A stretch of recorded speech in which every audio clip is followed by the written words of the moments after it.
Mieux comprendre pour mieux informer. C'est tout l'enjeu de cette session de formation des journalistes africains, initiée par Africanenda en collaboration avec la Banque centrale d'Eswatini et la Commission économique des Nations unies pour l'Afrique et d'autres partenaires. Les participants ont été outillés sur le fonctionnement des paiements numériques et l'importance de leur rôle dans la vulgarisation de l'inclusion financière.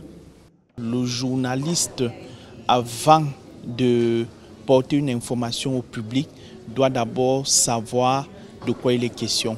Et aujourd'hui, on parle de paiement mobile instantané en Afrique, on parle des systèmes de paiement mobile et tout cela. Et il était question aujourd'hui qu'on nous imprègne sur ce que c'est qu'un paiement mobile instantané, de ce qu'il faut pour que ces paiements soient effectifs, notamment les infrastructures numériques à mettre sur pied.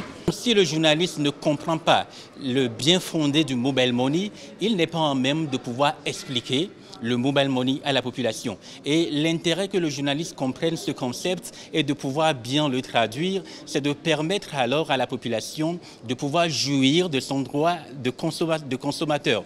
Et ça, c'est le journaliste qui doit l'éclairer là-dessus.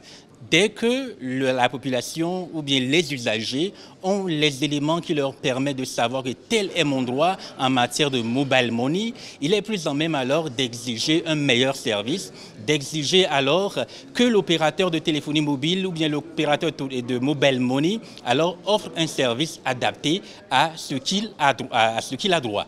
Dans un continent, plus de 400 millions de personnes utilisent le mobile money. Le manque d'information reste un frein majeur. Africanenda veut faire des médias un maillon fort de l'écosystème financier, capable de traduire les termes techniques comme l'interopérabilité ou la cybersécurité en messages simples et accessibles à tous. Le message que nous avons, c'est un message pour tout le continent. Et chacun a sa partition à jouer. Et pour nous, il est important que les journalistes puissent comprendre le sujet, afin de pouvoir diffuser les messages dont on a besoin. Et c'est pour cela que depuis la première édition, on a choisi d'avoir ces sessions-là. À chaque fois, avant de lancer le rapport, on réunit les journalistes de plusieurs pays d'Afrique et on leur explique ce qui se passe dans l'écosystème, tant au niveau du système de paiement qu'au niveau des consommateurs, comment est-ce qu'on voit l'évolution se faire en Afrique. En amont du rapport CIPS 2025, cette initiative souligne le rôle central des médias dans la promotion de l'inclusion financière.